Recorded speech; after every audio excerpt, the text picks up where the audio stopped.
Austin Dillon returned to the scene of his own crime on Saturday night at Richmond. Last year, he bulldozed his way to victory. This year, he just drove his way impressively to victory lane, picking up his 6th career NASCAR Cup Series win. Apparently took that tweet about he and SVG having the same amount of wins personally that I posted last week. And the driver of NASCAR's self-appointed blue-collar team maybe took a trip to Turkey, but that setup sheet still worked really well, just like it did last year.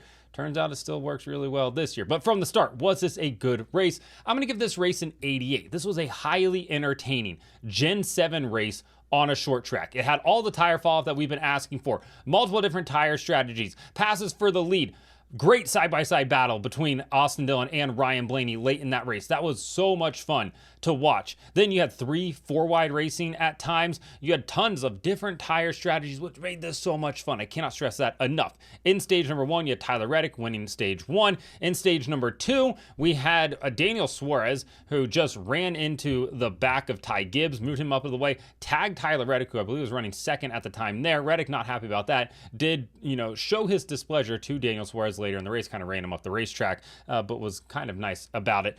We also had Kyle Busch. Last week was the go bowling race. This week was not, but Kyle Busch decided to go bowling. He actually kind of did an Austin Dillon. He went into the corner down in turn 3, just dumped Chase Briscoe, and then when he tried to get away from the wreck, he ended up hooking Chase Elliott and turning him head on into the wall. Very reminiscent of last year's finish with Austin Dillon. Obviously, he didn't mean to hook Chase Elliott on purpose. People are like, oh, you got to suspend him for that.